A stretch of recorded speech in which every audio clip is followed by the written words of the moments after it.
제40화 추적. 하필은 얼른 고개를 돌렸지만 그녀는 하필을 알아보는 것 같았다.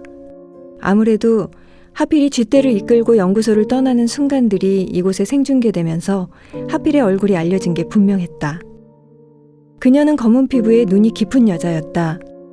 그녀는 하필이 이곳으로 온 이후로 하필을 몇 번 보러 왔었다.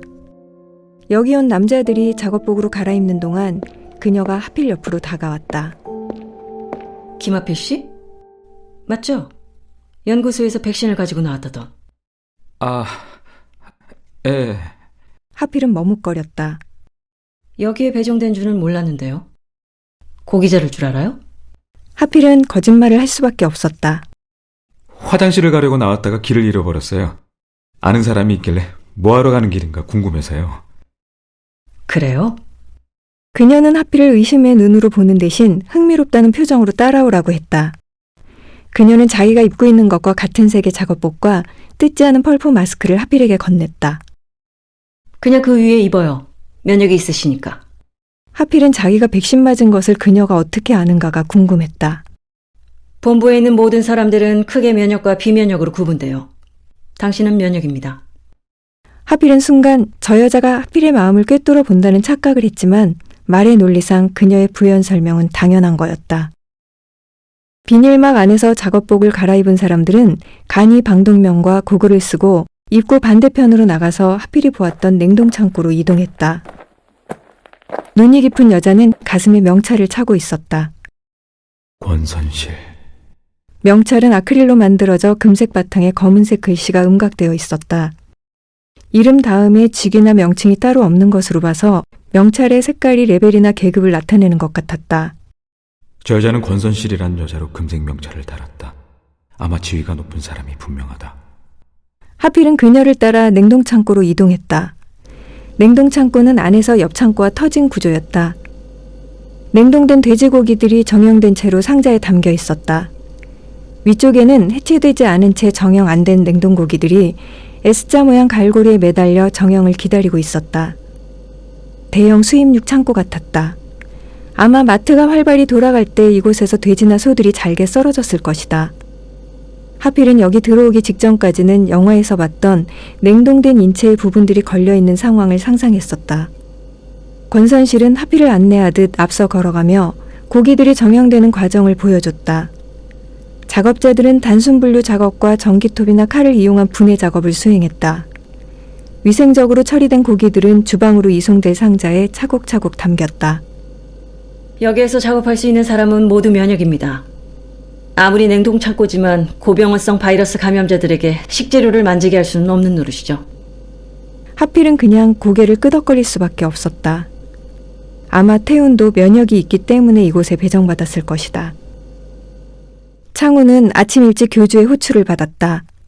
대부분 사람들이 마트 안과 주차장에 임시로 만든 샌드위치 판넬 상자에서 거주하는 반면 교주와 높은 레벨의 사람들은 마트의 사무공간, 즉 일반인들이 마트를 다니면서 한 번도 못 봤을 공간에 살고 있었다. 창우의 숙소는 교주의 숙소와 약 50m 떨어진 곳에 있었다. 부교주의 숙소를 제외하고는 교주와 가장 가까운 곳이었다. 갈 곳이 있어요? 교주는 지도를 펴서 서울의 서남부 쪽 어딘가를 손으로 짚었다. 창우는 헬기를 점검한 후 지도에 표시된 곳을 정확히 보았다. 김포공항. 교주는 분명 여기서 누군가를 만날 예정이다. 창우는 교주를 태우고 이륙했다. 하필의 행렬을 따라서 비행한 이후 처음이었다. 헬기는 서울의 중심부로 직행했다. 이미 대통령실이 이전됐기 때문에 방공식별구역은 아무런 의미가 없었다. 남산타워를 스쳐 용산을 거쳐 한강을 대각선으로 넘었다. 서울은 아직 외관상으로는 구제불능의 공간처럼 보이지는 않았다. 하지만 아직도 바이러스는 남아있는 사람들을 하루에도 몇만 명씩 죽이고 있었다. 하필은 새벽에 잠입 취재가 별 소득이 없게 끝나 아침 식사를 거르고 늦잠을 잤다. 여기는 보통 아침 식사 시간을 통해 전달할 사항이나 필요한 인력을 모집했다. 누구든 의무적으로 뭔가를 시키거나 하지 않았다. 다만 면역이 있는 사람들이 해야만 하는 일들은 일일이 명단을 붙여 필요한 인력을 수급했다. 석희는 퇴식 후에 식기를 반납하고 한 줄로 서서 벽에 큰 글씨로 붙은 명단에 자신의 이름이 있는지 확인하며 식당을 빠져나왔다. 마트 3층 주차장 공간 개선 작업, 오전 11시. 석희의 이름이 붙어 있었다. 석희는 아침을 먹고 나서 하필과 복도를 걸으며 어제 새벽의 일과 자신이 거리의 조폭들에게 들은 정보를 맞교환할 생각이었지만 하필은 자고 있고 자신은 작업에 차출됐다. 그때 석희의 어깨를 누군가 만졌다. 몇 구역에 있어요? 저희는 EF8 나예요. 규원과 정준이었다. 석희의 눈에 그들의 표정은 생각보다 밝아 보였다. 11시에 3층 주차장에서 작업 있죠. 정준이 석희의 이름을 본 것이다. 정준과 규원은 석희에게 작업시간 전까지 이곳의 시스템을 최대한 알려주려고 노력했다. 석희는 규원과 정준의 말 중에 가장 기억에 남는 말은 아무 생각 없이 지내기에는 면역들에게 있어 남쪽보다 더 좋은데. 미심쩍은 게 한둘이 아니거든요. 규원과 정준이 웃었던 것은 자신들의 속마음을 들키지 않기 위한 것이었다. 규원은 복화술로 CCTV 조심해요.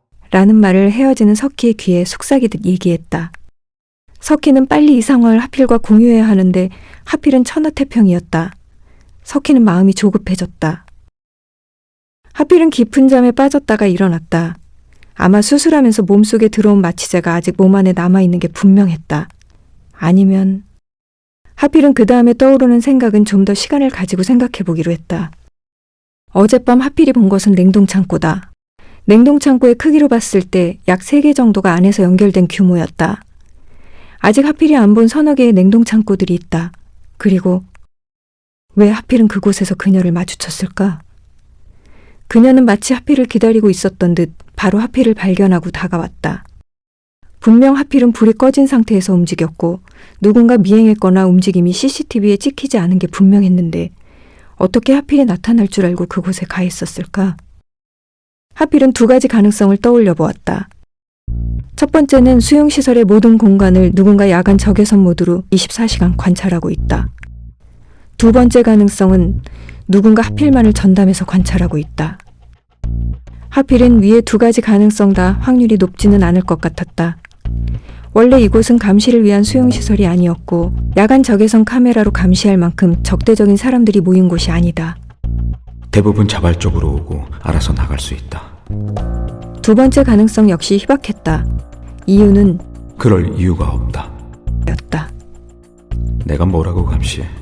하필은 물론 감시당할 일을 하긴 했지만 그것은 지금부터의 문제지 처음은 아니었다. 오히려 감시할 일이 있었다면 이런 일반시를 주지는 않았을 것이다. 그리고 마지막으로 한 가지, 아주 희박한 가능성이 하나 남아있었다. 몸 안에 추적장치가 있다. 하필은 여기에 도착해서 아주 큰 수술을 받았다. 그것도 간에. 아주 미세한 칩을 하필의 지방 사이에 살짝 끼워 놓는다면 아무런 표가 나지 않을 수 있다. 여기 의료진들은 모두 교주에게 강한 충성을 보이는 강성들이다. 만약 그렇다면 어떻게 할 수 있지? 김포공항은 비록 국제선이 거의 다니지 않았지만 공항과 활주로 자체는 국제적인 규격에서 절대 작은 편에 속하지 않았다. 공항에 접근하자 관제소에서 연락이 왔다. 공항이 운영되고 있다. 창우는 이해할 수 없었다. 창우가 김포공항까지 오는 동안 한 번도 비행기를 본 적이 없었다. 변종 에볼라가 퍼지고 난 후 김포공항과 인천공항은 비행기 이착륙 자체가 금지됐다. 김포관제소에서 접근 중인 이 헬기에 대해 라디오 컨택하라는 음성이 들려왔다. 창우는 대답하지 않았다. 이미 김포공항 관할 지역에 들어왔을 뿐더러 착륙을 허가하지 않는들 어떻게 할 도리도 없었다. 왜냐? 창우가 밑을 바라봤을 때 활주로에는 아무도 없었다. 어쩌면 자동감시 시스템 때문에 자동으로 송신된 교신 내용일 수 있다. 멀리 부산에서 원격으로 감시하고 있는 것일 수도 있다. 일단 무시. 어디에 내려야 할지 몰라 교주를 쓱 쳐다봤다. 내리기 쉬운 곳에 내리세요. 무전기로 교주의 목소리가 전달됐다. 트랜스젠더들이 내는 특유의 목소리. 남성과 여성을 교묘하게 섞은 주파수였다. 그나저나 내리기 쉬운 곳에 내리라는 말은 뭘 어떻게 하라는 것인지 잘 이해가 안 됐다. 누군가를 만나러 왔다면 정확한 좌표가 있을 것이다. 주기장이랄지 몇 번 활주로랄지 아니면 무슨 건물 좌우 그런 것. 창우는 교주의 말이 무슨 말인지 고도를 낮추다가 깨달았다. 창우는 교주가 여기에 온 이유를. 하필은 저녁 식사 시간이 돼서야 석희를 볼 수 있었다. 석희는 힘든 노동을 하고 온 표정이었다. 하루에 2번 먹는 식사에 한 끼를 굶은 하필이 석희의 표정을 신경 쓰기보다 먹는 데 더 집중한 나머지 석희가 뭔가 얘기하려는 것을 감지하지 못했다. 석희는 짜증난 듯 하필에게 말했다. 하필이요. 지금 밥이 넘어가요? 석희의 목소리는 생각보다 커서 주변의 시선을 모았다. 아마 레벨이 높은 간부 신도들도 이쪽으로 시선을 돌렸을 것이다. 하필은 벌떡 일어나 석희의 멱살을 잡았다. 야, 내 김치를 네가 왜 먹어? 사람들은 이 둘의 싸움을 더 이상 쳐다보지 않았다. 석희야, 네 말이 뭔지 알아. 근데 말이다. 하필은 구형 핸드폰을 쓱 석희에게 밀었다. 석희는 안 보는 척하면서 하필의 핸드폰에 떠있는 사진을 보았다. 사진은 모니터에 떠있는 엑스레이 사진이었다. 대퇴부 뼈 옆으로 손톱만한 흰 점이 보였다. 총 복부에 맞았는데 허벅지에 상처가 있길래. 하필은 그때 저 멀리 윤설이 밥을 먹으며 하필을 보는 시선을 느꼈다.